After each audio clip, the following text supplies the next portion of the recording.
Opositores à participação da iniciativa privada no sistema penitenciário fazem audiência pública na Assembleia Legislativa. O repórter Luciano Teixeira tem as informações. A audiência foi convocada depois que o governador João Dória anunciou a privatização de novos presídios construídos no estado, utilizando o modelo de parcerias público-privadas. A proposta não precisa passar aqui pela Assembleia Legislativa e terá como foco a oferta de serviços de ressocialização, como cursos profissionalizantes, educacionais e ofertas de trabalho em fábricas no interior das cadeias. Atualmente, o estado de São Paulo tem 171 presídios em funcionamento e 230 mil presos. 50 mil a mais do que sua capacidade total. As parcerias têm como referência o Presídio de Ribeirão das Neves, em Minas Gerais, e o Sistema Penitenciário Americano. A CPI do Sistema Carcerário, que terminou em 2015 na Câmara dos Deputados em Brasília, apurou que o custo de uma pessoa presa para o poder público estadual varia entre R$ 2 e R$ 3 mil por mês. Em unidades com algum nível de participação privada, o custo sobe para até R$ 4 mil. Luciano Teixeira, para a TV Assembleia. Para abrigar um terço dos presos do Brasil, o estado de São Paulo tem atualmente 171 unidades prisionais. Outras 12 estão em construção. O governo Dória pretende conceder à iniciativa privada a administração de 4 das novas penitenciárias ainda em 2019. O modelo de parceria público-privada que será adotado no estado deve ser similar ao do sistema prisional norte-americano e ao da gestão do presídio em Ribeirão das Neves, em Minas Gerais, o primeiro complexo prisional sob concessão no país, inaugurado em 2013. O último levantamento nacional de informações penitenciárias, o Infopen, realizado há 3 anos, indica que o Brasil possui 726.712 presos, a terceira maior população prisional do mundo. O estado de São Paulo abriga um terço dos presos, a maior quantidade do país. São 230.061 pessoas presas, em 171 unidades prisionais, com uma taxa de 183% de ocupação. Se fosse um país, o estado ocuparia a 8ª posição em taxa de aprisionamento no mundo. O governo Dória quer conceder à iniciativa privada a administração de 4 das 12 novas penitenciárias que já estão em obras. Os editais devem ser lançados ainda em 2019. Outros 3 complexos penitenciários estão previstos para o mesmo modelo. Segundo a Secretaria da Administração Penitenciária, o modelo de parceria público-privada que será adotado está em fase final de estudos. As principais referências são os modelos do sistema prisional norte-americano e do presídio da cidade de Ribeirão das Neves, em Minas Gerais. O complexo da região metropolitana de Belo Horizonte é o primeiro sob concessão no Brasil. É gerido por uma empresa privada desde janeiro de 2013. 6 anos depois de implantada, a parceria ainda divide os críticos do sistema carcerário brasileiro. Eles alegam que o objetivo da administração empresarial é o lucro, desprezando direitos e garantias fundamentais dos presos. Outra questão que ficaria relegada a um segundo plano é a política de redução da criminalidade. O complexo penitenciário de Ribeirão das Neves custou 330 milhões de reais. A empresa que construiu os 3 pavilhões tem o direito de administrar o presídio por mais 2 décadas. Uma auditoria externa verifica o cumprimento de mais de 300 itens de segurança. A multa quando uma norma é infringida. Em caso de rebelião e motim, por exemplo, a penalidade pode chegar a R$ 1 milhão. A tecnologia é o diferencial do complexo. São quase 800 câmeras para acompanhar o que os detentos fazem 24 horas por dia. Tudo é automatizado, inclusive o comando para os presos saírem das celas. A monitora por rádio comunica o agente que chama o preso, que vai até uma grade e de costas é algemado. Só depois de algemado é que o preso fica frente a frente com o agente e é conduzido. No Presídio Mineiro estão 2.016 presos condenados dos regimes fechado e semiaberto. Não são aceitos estupradores nem integrantes de facções. Nas celas ficam no máximo 4 detentos. Cada preso custa, em média, R$ 3.500 por mês. Metade do valor é o custo real do preso. A outra metade é referente à construção do complexo. Quando a construção for paga, o valor passa a ser o lucro da concessionária. Nos presídios administrados pelo governo de Minas, cada detento custa, em média, R$ 2.700 por mês. Na parceria público-privada, os presos trabalham, estudam, participam de cursos profissionalizantes e oficinas de arte e cinema. Os presos têm à disposição médicos, psicólogos e dentistas com consultórios bem equipados. No presídio, detentos fabricam bancos de couro para carros e recebem por isso. O processo de privatização e o trabalho desenvolvido nos presídios mineiros tem sido acompanhado passo a passo pelo Procurador de Justiça de Minas Gerais, Rogério Greco, nosso convidado da entrevista de hoje do Jornal da Assembleia, segunda edição. Bem-vindo ao estúdio da TV Lesp mais uma vez. Vamos falar sobre privatização. Isso já não acontece, digamos, os presídios, pelo menos nas atividades meio, já não é privatizado, já não existe a privatização? Sim, em alguns serviços sim. Então, por exemplo, faxina, serviço de fornecimento de quentinhas, até o próprio rancho, quando você faz a comida dentro do sistema prisional. Mas isso é o mínimo, né? Mas, na verdade, quando a gente pensa nessa expressão privatização, até esse termo, particularmente, eu acho que é um termo equivocado. Porque quando você fala de privatização, parece que você está entregando tudo ao particular. Na verdade, é uma PPP. É uma parceria público-privada. Então, você tem a parte pública e você tem a parte privada. Eu acho interessante essas PPPs porque o Estado ele é muito negligente no que diz respeito à prestação de serviço. Então, imagina aqui a seguinte situação. Vamos supor que você está construindo uma casa. E para você construir essa casa, tem uma série de posturas municipais, a calçada tem que ter uma determinada largura, ranhadura, não pode isso, não pode aquilo, você não consegue alvará. Agora, olha a calçada do município. Onde tem um prédio municipal? Quando tem calçada. Quando tem calçada. Então, assim, uma coisa é o Estado exigindo da sua população, outra coisa é ele fazendo para ele. Sim, no caso de uma PPP, o parceiro privado construiria a unidade e iria administrá-la?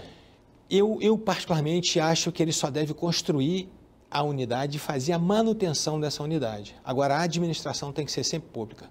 Aí que vem a parte pública da parceria. Sempre pública? A atividade fim, a linha de frente com o detento, o sentenciado? É uma atividade própria de Estado, é uma atividade que você não tem condições de delegar essa atividade, na minha opinião. Então, assim, muitas pessoas podem falar, você pode colocar vigilância privada, foge um pouco a característica da justiça como um todo. Mesma coisa você contratar seguranças particulares para fazer o papel de polícia. Então, dentro do sistema prisional, eu acho que tudo pode ser privatizado, à exceção da direção e dos agentes prisionais. Como tem funcionado em Minas Gerais, o senhor que acompanhou o par e passo? Em Minas, eles deram um passo um pouco além e, na verdade, a única coisa pública que tem no sistema prisional é a administração, é a direção. Porque os servidores, eles são privatizados. Para mim, na minha concepção, isso é um erro. No caso, esses servidores são bem remunerados? Não. Eles têm uma diferença em relação a quem trabalha Tem, porque, hipoteticamente, vamos supor que, não sei exatamente se varia de estado para estado, mas vamos supor que o piso mínimo de um agente penitenciário seja de R$4.000, R$4.500. E nessas PPPs que se utilizam de mão de obra particular, isso é um pouco mais do que um salário mínimo. Quer dizer, o empresário quer ganhar em cima das pessoas, na verdade, né? Pois é, esse não seria o erro. Aliás, as entidades que condenam a privatização do sistema prisional dizem exatamente isso, ou seja, o sistema já comporta centenas de milhares de presos. Não estariam estimulando o encarceramento? Não, porque nós precisamos prender. Ou seja, o que não é normal é numa cela onde cabem 5 você colocar 40. Isso que não é normal. Nós estamos precisando construir penitenciárias porque o sistema está superlotado. Não é porque vai acontecer uma superlotação. Não, o sistema já está superlotado. Então, o que eu estou querendo fazer não é construir para prender mais. Eu estou querendo construir para poder resolver um problema que eu já tenho. Sim. No caso de São Paulo, são 230 mil presos, né? Parece 50 mil a mais do que a capacidade do sistema. São 171 presídios. Há necessidade de construção de outros mais. Isso é possível com PPPs? Sair do papel rapidamente? Parece que o governador tem pressa. Sim. Então, tem empresários que têm esse tipo de investimento. Então, e é importante que a gente entenda que eles são empresários. Eles vão receber, só não podem receber uma quantidade que seja superior aquela que o Estado arcaria com o seu preço. Não estamos falando ainda do projeto que não chegou ainda a esta Casa de Leis, mas nas entrevistas dadas pelo governador de São Paulo, João Dória, ele diz que estamos falando de presídios onde o preso vai trabalhar. Estamos falando de presos de baixa periculosidade, de presos caminhando para o regime semiaberto. Então, o presídio tem que estar preparado para oferecer a reinserção social desse preso, que logo mais vai voltar à sociedade. Como é que o senhor vê esse argumento do governador, ou seja, segregando, né? Seriam presos que já estão a caminho da reinserção? Sim, pelo que eu estou percebendo, vai acontecer uma seleção natural de presos. Os presos perigosos não vão fazer parte desse novo sistema de PPP. E o trabalho é fundamental, ou seja, em qualquer tipo de regime. O trabalho é o fundamento de tudo. Tá, mas no caso do trabalho, não há trabalho para todos os presos. Aliás, no sistema nacional e mesmo no paulista, eu acho que nem 50% dos presos têm algum tipo de comutação de pena pelo labor, né? pelo suor do seu trabalho. Isso vai da administração, falta de criatividade do governo. Por que a minha experiência com o sistema prisional mais próxima é com a Espanha. E o que o sistema penitenciário espanhol faz? Ele traz para dentro do sistema prisional pedaços de fábrica. Então, por exemplo, pedaço de fábrica de automóvel, pedaço de fábrica de toalha, pedaço de fábrica de louça. O sujeito... Por que pedaço? Me ajude a entender Porque também. não é uma fábrica inteira. Tá. Como eu não tenho condições de colocar uma fábrica inteira, e eu quero diversificar assim, a possibilidade de trabalho do preso em várias atividades, então eu trago pequenas fases de uma fábrica. Então, por exemplo, na fábrica de automóveis, ali só vai se fabricar painel. Então, não dá para ter um automóvel inteiro sendo construído lá dentro. Sim. Então, eles têm essa visão. E o preso, ele tem uma remuneração digna, mas com essa remuneração digna, ele devolve para o Estado uma parte do gasto que o Estado está tendo com ele. Não é o que a gente está fazendo no Brasil. Simplesmente o preso dá um gasto tremendo, o preso destrói o sistema prisional e fica por isso mesmo, e é como se não tivesse acontecido absolutamente nada. Ele é o responsável por estar ali dentro, então ele tem que arcar com isso. A reclamação de presos, em geral, era que o trabalho não se realiza fora da cadeia. Por exemplo, a costura de bolas. Em geral, essas bolas vinham importadas, e quem tem curiosidade de ver, da Tailândia. Ou seja, quando ele saía, por mais especializado que fosse, não teria como fazer isso aqui no Brasil. Não. Essa é uma crítica. É pertinente? Sim, claro que é. Agora, ou seja, esse trabalho tem que ter continuidade. Uma continuidade fora... É como ele se fosse, entre aspas, vamos dizer assim, um preso aprendiz. Sim. Ele estaria dentro do sistema prisional, trabalhando, recebendo menos do que um trabalhador normal receberia nas mesmas condições de uma fábrica fora. Aí os garantistas, os super humanitários vão falar, mas é um absurdo, mas ele vai receber menos. Amigo, vai receber menos. Sabe por quê? Porque eu tenho um preso, eu tenho um camarada que não praticou absolutamente crime nenhum. E tem aquele outro que está condenado. Então, na cabeça do empresário, eu vou contratar o cara que é ficha limpa. Eu não vou contratar o sujeito que é condenado, porque esse cara aqui tem a probabilidade... Mesmo que ele tenha pago a sua pena. Sim, mesmo que tenha pago, porque a gente fica com receio do sujeito voltar a delinquir. Né? É diferente. Então, você vai contratar uma pessoa para ser seu motorista. Você vai preferir um motorista que tenha com ou sem antecedentes? Outra crítica que se faz, e essa eu recolho da pastoral carcerária, é quanto aos custos. Diz a nota técnica da pastoral carcerária que um preso aqui no sistema em São Paulo custa R$ 1.850. Em Minas Gerais, que o senhor conhece muito bem... Quase 3 mil. Quase 3 mil. Sim. E há quem diga que lá no Amazonas, onde houve uma série de rebeliões, inclusive com centenas de mortos, né? Mais de uma centena, pelo menos, de mortos, lá R$ 4.700. Se não é para baixar o custo, por que privatizar? Não, na verdade, é para pagar o mesmo que, basicamente, que o Estado paga, só que com qualidade. Então, qual é a diferença que seria de uma penitenciária 100% pública daquela que seria dividida entre público e privado? Sim. Existe um contrato. Então, esse contrato tem que ser cumprido e fielmente cumprido. Quebrou algum maquinário, queimou chuveiro, quebrou beliche, imediatamente tem que ser trocado. Faz isso no Estado. Ou seja, quebrou um maquinário, vai colocar um clips, vai tentar dar um jeitinho, nunca mais na vida... Uma gambiarra. Uma gambiarra. É assim que a gente funciona. Infelizmente, todos que trabalham com o Estado sabem que funciona assim. Doutor Rogério Greco, para encerrar nossa entrevista, é o futuro ou é o presente, no caso, a privatização do sistema carcerário?